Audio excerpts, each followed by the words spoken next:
Okay okay. So సారంగల్ Amarnath గారు join అయ్యారు. అమర్నాథ్ గారు నమస్తే అండి. నమస్తే. ఏమనిపిస్తుంది మీకు ఈ మొత్తం ఈ సైకిల్ ఆఫ్ ఈవెంట్స్ చూస్తుంటే? మొదట మీకు భరత్ గారు అట్లాగే మన ప్యానెల్లో మిత్రులందరికీ నమస్కారం. ఇక్కడ గత అంటే అనేక సంవత్సరాలుగా దాదాపు 2014 తర్వాత భారతదేశంలో సివిలియన్ ఏరియాస్ లో ఇట్లాంటి అటాక్స్ జరగడం అనేది మనం చూడలేదు. సో ఒక రకంగా చెప్పాలంటే అదర్ దెన్ కాశ్మీర్ లో జరిగాయి, బట్ కాశ్మీర్ బయట జరగడం ఇది తొలిసారి అనుకుంటా, అంతే కదా? కాశ్మీర్ లో కూడా మేజర్ గా ఆర్మీని టార్గెట్ చేసుకున్నారు చెప్తే సివిలియన్ టార్గెట్స్ చేసి ఇంతకు ముందు లాగా అంటే చాలా రెగ్యులర్ గా హైదరాబాద్ లో, జైపూర్ లో, వారణాసిలో జరిగేటువంటి అలాంటి బాంబ్ బ్లాస్ట్లు అలాంటి రెగ్యులర్ గా జరిగే ఈవెంట్స్ ఈ మధ్య కాలంలో మనం చూడలేదు. సో ఒక రకంగా చూడాలంటే ఇది అంటే గత కొన్ని రోజులుగా అంటే 1.5 years గా అనేక పట్టణాలలో, గ్రామాలలో కూడా ఇటువంటి దొంగ డాక్టర్లు లేకుంటే చదువుకొని అంటే మనం చదువుకొని అనలేం వాళ్ళను, ఎందుకంటే వాళ్ళు educated but they are not fully educated. So అలాంటి పర్సన్స్ ఎవరైతే వాళ్ళు ఓన్ గా అంటే గూగుల్లో సెర్చ్ చేసి తయారు చేయడము, హోమ్ మేడ్ బాంబ్స్ తయారు చేయడము. ఇప్పుడు మనం కర్ణాటకలో రామేశ్వరం కేఫ్ దగ్గర కూడా చూసింది మోరల్లెస్ హోమ్ మేడ్ బాంబ్ అని ఒక ఐసోలేటెడ్ ఇన్సిడెంట్ గా దాన్ని డిజిగ్నేట్ చేశారు పోలీసులు, ATS కానీ అట్లా NIA కానీ.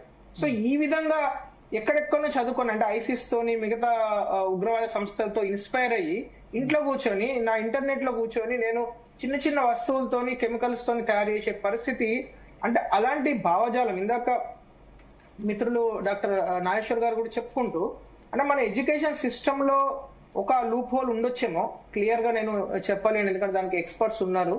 But at the same time అంటే వాళ్ళకు ఈ ఎడ్యుకేషన్ తో పాటు దాదాపు అంటే నాకు తెలిసిన చాలా మంది ముస్లిమ్స్ రెగ్యులర్ ఎడ్యుకేషన్ తో పాటు వాళ్ళు సాయంత్రం అరబిక్ నేర్చుకోవడానికి మద్రసాకు వెళ్తారు. 2 గంటలు 3 గంటలు అక్కడ వాళ్ళకు స్పెషల్ ట్యూషన్లు, క్లాసెస్ ఉంటాయి. సో అరబిక్ లో వాళ్ళకు నేర్పించే అనేక విషయాలలో ఈ జిహాద్ లాంటి విషయాలు, తర్వాత వాళ్ళ అలాంటి నేరాలు చేసిన చరిత్ర గల గజనీ, తర్వాత మహమ్మద్ గోర్ ఇట్లాంటి వాళ్ళ గురించి పొగుడుతూ ఉన్న హిస్టారికల్ బుక్స్ ఇప్పుడు అస్సాంలో అదే కదా పెద్ద డిస్కషన్. అలాంటి బుక్స్ మీరు చెప్తూ ఉంటే వాళ్ళు డాక్టర్లు, ఇంజనీర్లు ఎప్పుడైతారో అనేది హిమంత విశ్వ శర్మ గారు పదే క్వశ్చన్ చేస్తున్నారు. సో ఇలాంటి వాళ్ళు ఇక్కడ మెడిసిన్ నేర్చుకున్నా, లేకుంటే ఇంజనీరింగ్ చదివినా, IITకి వెళ్ళినా, NITకి వెళ్ళినా సాయంత్రం మళ్ళీ వాడు అక్కడ నేర్చుకునేసరికి హీజ్ మైండ్ ఈజ్ కంప్లీట్లీ ఇప్పుడు అతను వాళ్ళ బ్రదర్ మీ ఛానల్లోనే నేను చూస్తున్నాను, వాళ్ళ బ్రదర్ ని ఇంటర్వ్యూ చేసినట్టున్నారు ఇందాక. సో వాళ్ళ బ్రదర్ మాట్లాడుతూ 2022 నుంచి వాళ్ళ సొంత అన్న ఏం చేస్తున్నాడో వాళ్ళ తమ్మునికి తెలియదు. అంటే వాళ్ళ ఇంట్లోనే అక్కడే ఉంటూ అసలు ఏం జరుగుతున్నది, ఏం బిజినెస్ చేస్తున్నాడు, లేకుంటే ఎక్కడ ప్రాక్టీస్ చేస్తున్నాడు, ఒక క్వశ్చన్ కు అతను ఆన్సర్ చేస్తుంటే అసలు పొందడం లేదు. I think your person asked me brother ఎక్కడ పనిచేస్తున్నాడు, ఏ కార్పొరేట్ హాస్పిటల్లో పనిచేస్తున్నాడు అంటే ఏదో కార్పొరేట్ హాస్పిటల్లో పనిచేస్తున్నాడు నాకు తెలియదు అని చెప్తున్నాడు. అంటే దేర్ ఇస్ నో అంటే వాళ్ళ సొంత అన్నదమ్ముల మధ్యలోనే వాళ్ళ బ్రదర్ గురించి తెలియనంత సీక్రెట్ గా గోప్యంగా జరుగుతున్నదా, లేకుంటే కుటుంబం అంతా కలిసి నాటకం ఆడుతుందా తెలియాల్సింది. సో ఖచ్చితంగా నేను చెప్పగలుగుతా భరత్ గారు, ఇక్కడ 2 ఇంపార్టెంట్ ఆస్పెక్ట్ మనం అబ్జర్వ్ చేయాల్సిన అక్కడ ఉంది. ఒకటి, ఇంటెలిజెన్స్ అనేది ఏదో ఒక డిపార్ట్మెంట్ కో లేకుంటే కొంతమంది పోలీసులకు సంబంధించిన విషయం కాదు. ఎంటైర్ మనం ప్రజా జీవితంలో ఉన్న ప్రతి ఒక్కరం కూడా అలర్ట్ గా ఉండాల్సిన అక్కడ ఉన్నది. మన చుట్టూ ఏదైనా ఇప్పుడు బస్ స్టాండ్లలో, రైల్వే స్టేషన్ ఎత్తారు అనుమానపరంగా బ్యాగ్ ఉంటే వెంటనే ఇన్ఫార్మ్ చేయండి. అట్లా అనుమానాస్పద మనుషులు ఉన్నా కూడా ఇన్ఫార్మ్ చేసే సిస్టమ్ ఉండాలి. అనుమానాస్పదంగా ఎవరైనా మనకు కనబడ్డా కూడా చెప్పే ఒక సిస్టమ్, ఒక ఇంటెలిజెన్స్ వ్యవస్థ బిల్డ్ చేయాల్సిన అక్కడ ఉన్నది. ఎందుకంటే ఒక్కొక్క మనిషికి ఒక పోలీసులు పెట్టలేము. We cannot afford that kind of economic ఇది. అయినా కూడా మనందరం కూడా ఒక అలర్ట్ సిటిజన్స్ గా, ఇంటెలిజెన్స్ గా పనిచేయాల్సిన అక్కడ. రెండో విషయం ఏంటంటే క్విక్ గా కంప్లీట్ చేస్తాను. ఇక్కడ ఇలాంటి ఉగ్రవాదులను ఇలాంటి జరిగినప్పుడు వాళ్ళ లోతులలోకి అంటే వాళ్ళ వెనక ఎవరున్నారు అనేది ఖచ్చితంగా తెలుసుకునేంత వరకు కూడా ప్రతిపక్షాలు గవర్నమెంట్ తో సపోర్ట్ చేయాలి. అది ఏ ప్రతిపక్షంలో ఏ పార్టీ ఉన్నా, గవర్నమెంట్ లో ఏ పార్టీ ఉన్నా సరే.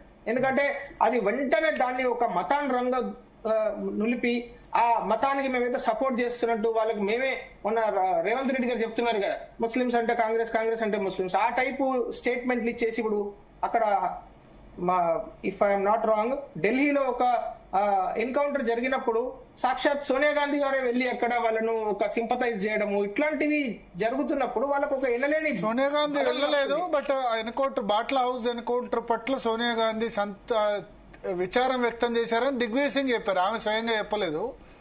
దానిలో నిజానికి మోహన్ చందో పేరు అతను ఇన్స్పెక్టర్ కూడా చనిపోయాడు. కానీ ఫేక్ ఎన్కౌంటర్ అంటే ఆ చనిపోయిన వాళ్ళ గురించి సోనియా గాంధీ ఏడ్చిందని దిగ్విజయ్ సింగ్ చెప్పారు. సోనియా గాంధీ ఎక్కడ చెప్పలేదు. వాడు అట్లా చెప్పడం చాలా కాంట్రవర్షియల్ అయింది. ఇక్కడ దానిలో స్వయంగా పోలీస్ చనిపోయినా సరే ఫేక్ ఎన్కౌంటర్ అంటే బాట్లా హౌస్ ది. ఇప్పుడు బాట్లా హౌస్ ఎన్కౌంటర్ జరిగినప్పుడు ఒక దాదాపు ఒక 3-4 months దాని మీద చర్చ జరిగినప్పుడు ఆ చర్చలో ప్రధానంగా వినిపించిన విషయం ఇదే కదా, చనిపోయిన అంటే అక్కడ ఇటుపక్కన అటుపక్కన ఇద్దరు చనిపోయినప్పుడు, ఎవరైతే టెర్రరిస్టులు అనబడే వాళ్ళు చనిపోయినప్పుడు న్యాచురల్లీ వాళ్ళతో సింపథైజ్ చేసేసరికి ఎస్ మన వైపు మన సైడ్ ఒక పెద్ద పార్టీ మనకున్నది, అండగా ఉన్నది, మనం ఏం చేసిన నడుస్తుంది ఈ సొసైటీలో అనే ఒక బలం మనకు చేకూరుతున్నది కదా.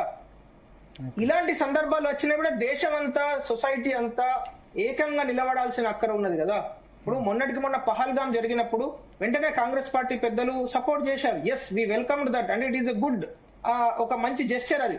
కానీ వెంటనే 3వ రోజే వాళ్ళు మళ్ళీ ప్లేట్ ఫిరాయించడం ఎంతవరకు కరెక్ట్? సొసైటీ అంతా కరెక్ట్ ఉండాలి కదా. ఈ 2 విషయాలను మనం పరిగణలోకి తీసుకోవాలని నేను చెప్తాను.